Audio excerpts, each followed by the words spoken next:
Merci à ceux qui nous écoutent aussi sur Radio Player et sur radioj.fr. L'heure du grand entretien de cette édition. Stéphanie Monsénégo, bonjour. Bonjour Eva Soto. Vous êtes l'auteur du documentaire Juifs d'Algérie, la résistance oubliée, qui passe ce dimanche soir, 6 novembre, sur France 5 à 22h55 dans la case du siècle. Alors, c'est le 80e anniversaire de l'opération Torche, le débarquement des Alliés, le 8 novembre 42 en Afrique du Nord. C'est à cette occasion d'ailleurs et dans ce cadre qu'il faut voir ce documentaire Juifs d'Algérie, la résistance oubliée. Alors ce débarquement en Afrique du Nord, il est organisé grâce à la résistance juive sur place. C'est ce que vous racontez. Pourquoi avoir voulu raconter cette histoire ? Alors, un petit peu de modestie. On a 400 héros absolument intrépides et qui se débrouillent avec véritablement des bouts de ficelle pour faire en sorte que le débarquement à Alger se passe dans les meilleures conditions possibles et sans pratiquement tirer une balle. En revanche, ils sont une des chevilles ouvrières sans les forces anglo-américaines, évidemment, et leur puissance militaire, rien n'aurait pu se produire.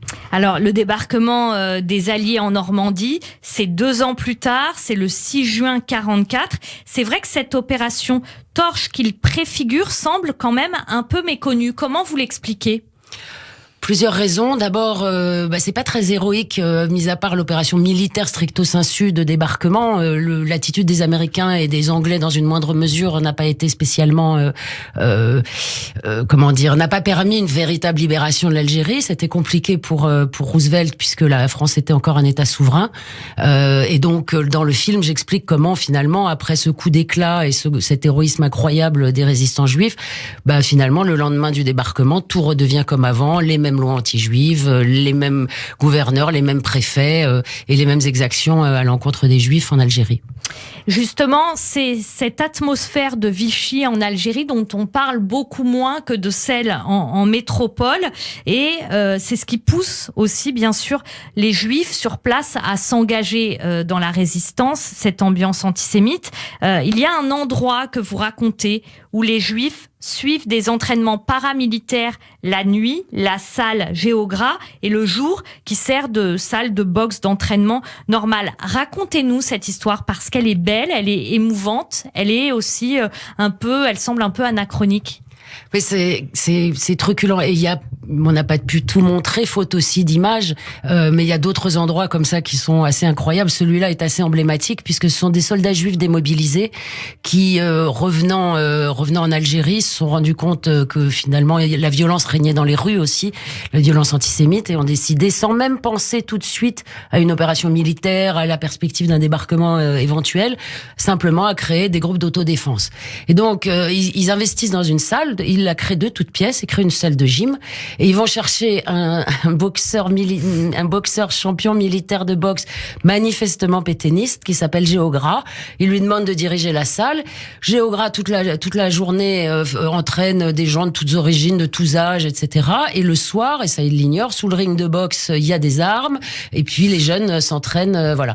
Je voulais juste faire une petite aparté pour Bien toutes sûr. ces questions-là. Je voudrais rendre hommage à Nicole Cohen-Haddad qui a créé l'association des compagnons du 8 novembre. J'espère que j'espère aussi. Voilà, que j'abîme pas le nom, et qui est une des filles, qui est la fille d'un de ces résistants et qui a monté toute une assoce avec un site internet, et je crois qu'ils vont même aller déposer, ils sont enfin reconnus par les autorités françaises. Voilà, c'est dit. Et là, on va écouter un extrait de votre documentaire qui parle de l'ambiance antisémite qui règne en Algérie. Radio.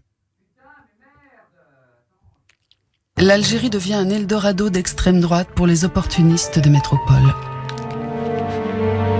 Comme l'abbé Lambert, un prêtre défroqué débarqué comme sourcier en 1930.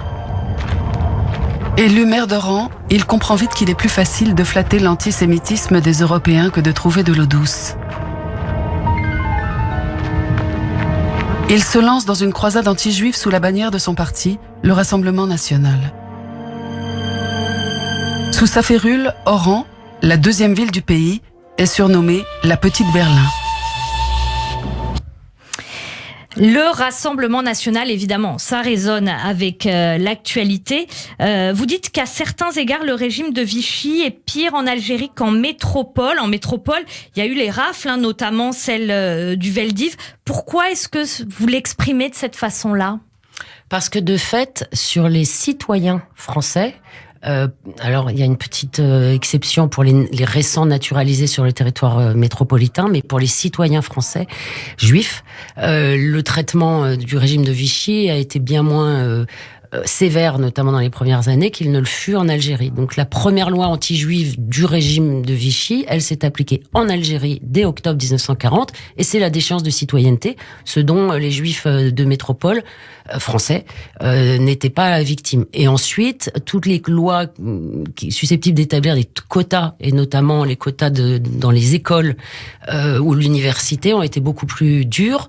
Donc ce sont des enfants des écoles qui ont été exclus en Algérie, là où en France métropolitaine, c'était surtout l'université, les jeunes étudiants en université qui étaient touchés, et ainsi de suite. L'Algérie, c'était le terrain d'entraînement pour ce qui allait se passer en métropole pour les Juifs ? Pour moi, oui. Pourquoi ? D'abord, l'Algérie était une espèce de laboratoire de l'antisémitisme depuis l'affaire Dreyfus. C'est lié aux conditions sociologiques des différentes implantations non musulmanes et non juives, si je puis dire, donc à la fois franco-françaises et puis des immigrés d'Italie du Sud, d'Espagne, etc.